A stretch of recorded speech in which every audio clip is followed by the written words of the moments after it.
I've been shooting with Sony cameras for over 9 years, from professional jobs to everyday photos, and I've never looked back. I mean, what makes Sony so good that I've trusted them for almost a decade? Well, in this video right here, I'm gonna break down exactly why Sony has been my go-to and why they might be the perfect camera for you as well. So let's start with the very first reason. And by the way, I actually reached out to Sony and asked if they wanted to sponsor this video, which they happily agreed to, so big thanks for the support. But the thoughts that I'm sharing are my own and they're based off of the last decade of using these cameras. Plus, I have full creative control with this video. Alright, so the first thing is that in my opinion, Sony makes really good cameras. There is fantastic tech underneath the hood, and in many cases, you can get some really good bang for your buck. For example, you can grab an entry-level APS-C camera or a ZV-E camera, or you can go all the way up to a Sony A9 Mark III, or even to some higher-end cinema line of a camera. Basically, they have something for everyone. Also, one thing that I've always been a big fan of is their shared ecosystem. What I mean by that is when it comes to the lenses of both the APS-C and their full-frame cameras, they have a so-called E-mount, which basically means that you can use your APS-C lenses on your full-frame cameras or your full-frame lenses on your APS-C cameras. I think that is fantastic, especially if you want to start with an APS-C camera or later upgrade, then you can if you want to use your APS-C glass on your full-frame camera if you want to. Another thing that got me into this ecosystem as well is the great performance even at their entry levels. When I got into Sony, my first Sony camera was the Sony a6300. That is this one right here. Now, this camera at the time was absolutely crazy. It launched in 2016. It could film 4K footage at 30 frames per second. You can get 120 frames per second in full HD, and it had fantastic photo capabilities. And let me tell you, it's this big right here. I mean, my phone is bigger than this camera, which is absolutely crazy. And today you have the a6700, which I'll dive into a little bit later in this video, which is a phenomenal APS-C camera. Now, I'm an outdoors photographer and I like to hike a lot, whether it is up on a mountaintop or I'm somewhere deep in a Swedish forest, often even finding myself carrying my kids on my back too. So I often need a lightweight portable camera that I can carry with me anywhere at any time without sacrificing image quality, because I want to take good photos, like the best photos, and create some awesome content, you know? And for example, this camera right here is the Sony a7C II. It's a tiny full-frame camera. It's equipped with a 33 megapixel full-frame sensor. It's capable of filming 4K footage up to 60 frames per second. The 60 frame is cropped though, and it's able to capture some killer photos. Plus, it's tiny. I mean, look at this. I think if I had a pocket here, it could fit in my pocket easily. Then you also got this camera right here. This is the Sony a6700, a powerhouse APS-C camera. It can film 4K footage up to 120 frames per second. That is nuts. It's tiny. Plus, it has amazing photo capabilities. Basically, what has always impressed me about this little camera is that it has the same sensor as the FX30, which is a cinema line of a camera. Now, the third aspect that I really appreciate with Sony as a general when it comes to them creating cameras is that they are constantly innovating and constantly pushing their cameras forward, which basically pushes the entire industry forwards. For example, they were the first ones to take the leap and be pioneering the mirrorless camera system. When I started photography, almost everybody was on the DSLR. They are much bigger, much clunkier. Sony figured out, hey, why not make mirrorless cameras, and started just hammering on them. And look what every other brand is doing right now. Everything is just mirrorless. If you take a look at their flagship A9 Mark III, which is an expensive camera, but it's the first full-frame sensor that has a global shutter, which is just ridiculous that a full-frame camera has that. Now, why does that then make me so excited, even if I'm not using an A9 Mark III and most people don't really use them because it's an expensive camera? Because when the flagship models has this and when they are like pushing their best cameras this way, eventually these features will start to drip down to the more consumer-friendly cameras. Plus, when they make such a big leap, they are moving the entire industry forward, and the other camera brands will kind of have to do the similar, or they will just fall behind, like some have actually done. Another thing that has also always kept me really happy and like not made me wanting to switch, although I tried different models from time to time, that is their autofocus. The Sony autofocus is out of this world and is so good. Even on my first Sony a6300, it was great. It was much better than anything else I could try out. And nowadays, they put this AI chip in their camera, so they have autofocus that is powered by AI. And I know that AI is a massive buzzword and all that, blah, blah, blah. But this autofocus is able to map out where I am. And based on that, it knows where my eyes are.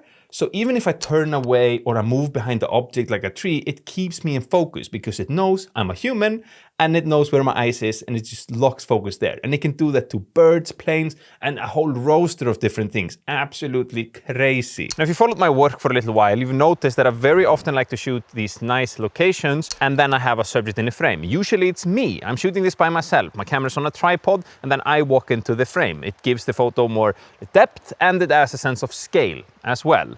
And the way that I do this is two ways. Either I put the camera on so-called time-lapse mode and then I just walk into the frame and strike a few poses. Or one thing that I really like to do is to use the Creators app. It's incredibly easy to use. You basically connect your phone, the app, to your camera, then you can use this as a remote control. This means that I can find a nice frame and then I can use the camera to focus on me. And then I just snap the photos, cling, and I can stand, and strike some poses. This also works wonders from a filming shot like this, where the camera is really far away, like this scene right here. And as you can see, it's ridiculously easy to use, and you can just touch wherever you want, and it's even tracking. So now we can track me, and when I move, it tracks. So it's so simple to make a nice frame, Another thing that I appreciate about Sony, and something that has made me stick to their brand for this long, is their insane roster of lenses. At the time of the recording, I think they have like 80 or 82 different Sony lenses. From these small prime APS-C lenses that I have here, to big lenses like this one. This is the Sony 70 to 200mm f2.8 Mark II. Two more all-around lenses like this one here. This is a fantastic Sony 24 to 70mm f2.8 Mark II. Phenomenal lens, really much like it, and just so much in between. I have not tried every single one, but I've tried many, and yeah, they're just great piece of glass. Another thing about these cameras that I've always appreciated a ton, even though I'm a still photographer and mainly a landscape photographer, so still photography is my jam, the fact is that Sony cameras are great for creating videos. And in this day and age, whether you're a still photographer or not, knowing how to create videos is essential a part, especially if you want to have some sort of presence on social media. And I mean, hacks, maybe you're watching and you don't like still photography, just into videos, then, I mean, these cameras are pretty wild. For instance, you have the ZVE models, the ZVE1, I have it here. It can film 4K footage up to 120 frames per second with minimal crop, and there is very little rolling shutter, which is a massive problem in many cameras, and there is almost none in this. I also want to add that you also have the APS-C versions as well, the ZVE10 and the ZVE10 Mark II, which are either lighter and more compact, but still able to capture some pretty good quality. And I think a lot of their cameras are really good at creating videos too, even though they're not 100% video cameras. The ZVE camera is more of a video camera, but for instance, this camera that I'm filming this on, this is the A7 IV, an entry-level full-frame camera. It's my main camera that I use for shooting as well, but for filming, it's actually really good because it's oversampled 4K footage. So actually what you're looking at is 7K footage that is then downsampled in the camera to 4K. So the quality is really good. And look, I have a mist filter on because I think it's too sharp. so take this mist filter off for you. And you can see now that this is a lot sharper. And I'm shooting this at f1.8 on Sony 20mm f1.8. So it is as soft as it gets, but it's still pretty crisp. I mean, look at my eyes, they're crisp. Now I know that I'm yapping a lot here about Sony cameras, and the truth is, like, you can buy whatever you want. I'm a huge fan and I've been so happy, but do not just take my words for it. Let's call a few guys that I know and see what they think about their cameras. My Icelandic friend. I'm making a video here. I'm wondering, what camera do you use? Not Sony. What? Just kidding.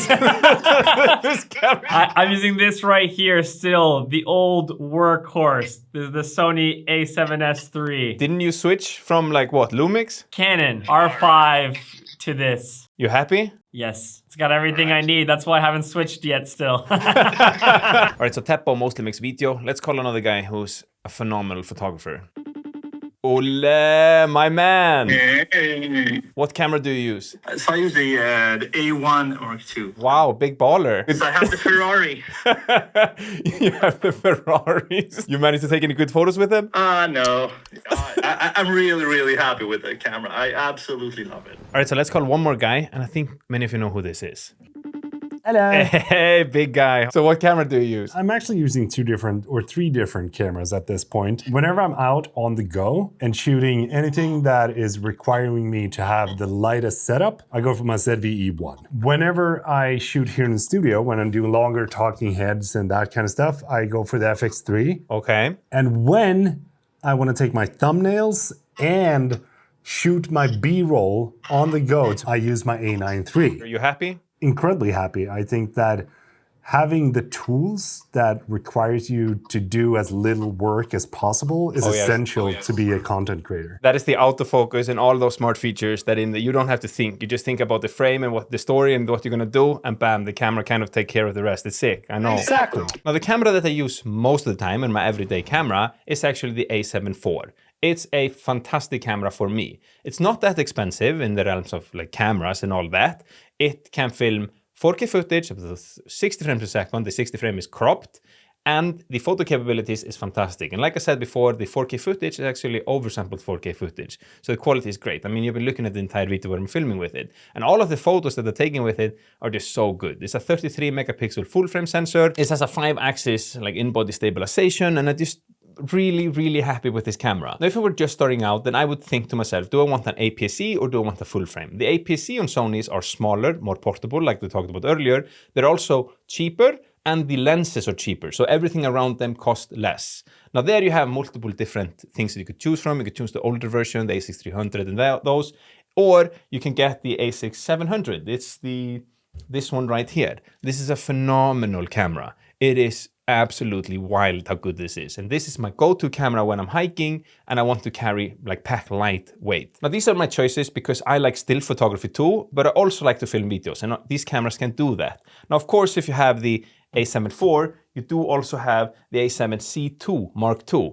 This is basically the same camera as the A7 Mark IV, but a much smaller body. So here you have a body that is the size of the A6700, but a full frame sensor. And I don't know if it still is it, but when it launched, I know this was like the smallest full frame camera on the market. Again, Sony's just innovating, and it's a hell of a camera. I love it. I often take it with me. With that being said, when you're just starting out, it can be a little bit overwhelming picking your first camera because you want it to be good and perfect. I know, I get the feeling. So my friend, in this video right here, I'm diving into exactly what Sony camera I think is the best for beginners to pick in this day and age.